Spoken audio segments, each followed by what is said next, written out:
सुनाता रहता हूँ।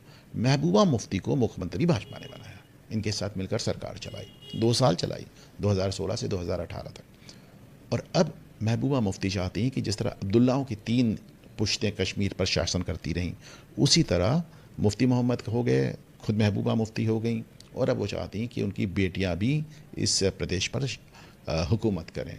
और उनकी बेटियां खुलकर राजनीति में उतर भी आई हैं। इल्तिजा मुफ्ती और इर्तिका मुफ्ती, ये इनकी 2 बेटियां हैं, और गजब की साहब क्रिमिनल बातें करती हैं। और आपने देखा, ये तो खुल के सनातन को गाली देती हैं और कहती हैं हम डंके की चोट पे कह रहे हो। बड़ी बात है कि दिल्ली में रह के पली बड़ी, दिल्ली में पढ़ाई की है, और क्योंकि कश्मीर में जो माहौल इनके नाना जी ने बनाया था, उसमें ये रहने को तैयार नहीं थी। तो दिल्ली में रह के पली बड़ी हैं और खुलेआम हिंदुओं को गाली देती हैं, सनातन को गाली देती हैं। और ये हज़रत बल मुद्दे पे दोनों लड़कियां पूरी कोशिश कर रही हैं कि हम बड़ी राजनीतिक फिगर के रूप में इस्टेब्लिश हो जाएं। अब आप ये देखें कि अच्छा, ये भी कमाल की बात है, आप इस समय ये दोनों बेटियां बता रही हैं कि कश्मीर में शराब की दुकानें बंद हो जानी चाहिए, पूरा मुस्लिम निज़ाम आ जाना चाहिए, और शरीयत की हुकूमत आ जानी चाहिए, वगैरह वगैरह। लेकिन बड़ा दोहरापन है साहब। आप जो ये इनकी माता जी हैं महबूबा मुफ्ती, वो उन्होंने क्या किया, बल्कि मैं आपको बताता हूँ उन्होंने सीखा भी कहाँ से। उन्होंने क्या किया, उन्होंने हिजाब तो पहन लिया, लेकिन उनकी एक चाहत थी कि साहब हमारी जुल्फ़े भी नज़र आए, साधना कट भी नज़र आए। तो उन्होंने हिजाब कुछ इस तरह पहना कि आधे सर तक हिजाब रखा और अपने बालों को दिखाती रहीं। अब तो आप देखिए कि इर्तिका मुफ्ती ने जब ये ट्वीट किया और हिंदुओं को उनकी हैसियत बताने का प्रयास किया, तो नीचे एक मुस्लिम एडवोकेट ने आके कहा कि तुम क्या मुस्लिम निज़ाम की, तुम क्या इस्लामी निज़ाम की बात करती हो, तुम्हारा तो सर ढका नहीं है, और पहले जाओ सर ढक किया, उसके बाद ज्ञान देना।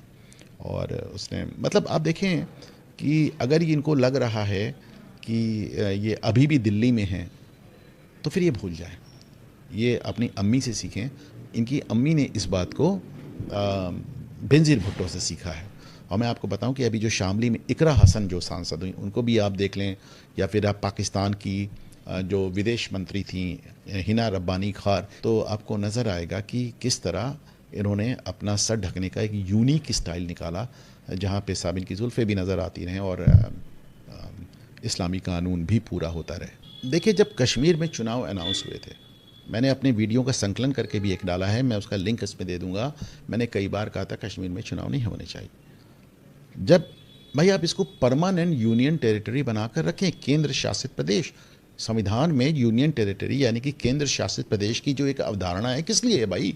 आप देखें, इस समय आपके पास जितनी यूनियन टेरिटरी हैं उसमें दिल्ली, जम्मू कश्मीर और पौंडीचेरी, ये 3 राज्य ऐसे हैं उनके पास अपनी असेंबली, अपनी विधानसभा है। बाकी आप देख लें, अंडमान निकोबार, दादर नगर हवेली और ये दमन दीव, लक्षद्वीप, लद्दाख, और ये चंडीगढ़ को तो खैर आप अलग ही मान लें, एक अलग केस है जहाँ पे हरियाणा और पंजाब दोनों का कैपिटल सिटी हो जाता है।